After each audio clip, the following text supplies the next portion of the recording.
না ওই যে খেলতে নিত না, এটাই তো দুঃখের স্মৃতি, মজার স্মৃতি নাই।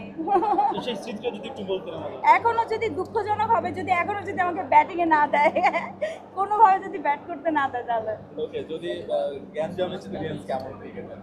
গতবার তো গ্যাঞ্জাম হলো, এবার তো তিশা পারফরমেন্স করতেছেন, তো সেখানে গ্যাঞ্জাম হওয়ার গ্যাঞ্জাম আছে যেদিকে, আমি নাই সেদিকে। আমি পিছনে দৌড় দিব। ওকে, তার কোনো প্রশ্ন আছে? যদি ব্যাটিং করার সুযোগ পান, কার বলে 6 মারতে চান বা 4 মারতে চান? কার বলে 6 মারতে চাই, যে কোনো মানে I don't have any one, মানে আমি টার্গেট করে রাখি না যে ও মুখের সাথে আমার ঝামেলা, বেফ and I am gonna take revenge বা this and that. I just want to play good, মানে আমি যে ফর্মে খেলি, ইভেন আমি যদি ফিল্ডিংও করি, মানে লাইক ফিল্ডে লাইক অন্যান্য জায়গায় অন্য ফর্মেও থাকে, আমি ডেফিনেটলি আমি ওই জায়গাটাতেও প্রপারলি খেলতে চাই। কি মনে হয় এবার আপনার দল চ্যাম্পিয়ন হবে কি? আমি জানি আমি কোনো খেলায় কখনো জিতি না, সো আই ডোন্ট নো, ওদের ব্যাপারটা বলতে পারছি না। তিশার পছন্দের খেলা কি? আমার পছন্দের খেলা হচ্ছে ক্রিকেট ডেফিনেটলি, বা দেখতে পছন্দ করি ক্রিকেট 2020 ডেফিনেটলি, কারণ ওটা অল্প সময় শেষ হয়ে যায়।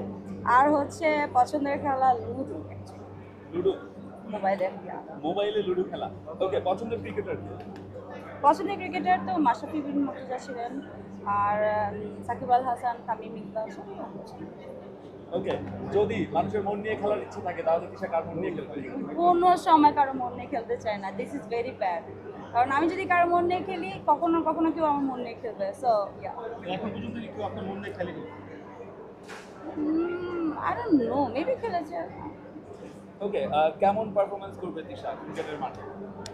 এটা তো আসলে এখন বলতে পারছি না, এটা দেখা যাবে, মানে এটা মাঠে কথা হবে, মাঠে কথা হবে। হ্যাঁ, হোপ কেমন? I am very much hopeful, but এখন কিছু বলবো না, কারণ এত বড় বড় কথা বলে দেখা গেল ফুস হয়ে গেলাম, তারপর আমাকে নিয়ে ট্রোল করা হলো। I am not gonna do that. Okay, যদি সুযোগ পায় কটা 6 মারতে চায় একটা ম্যাচে? একটা মারতে পারলি আলহামদুলিল্লাহ।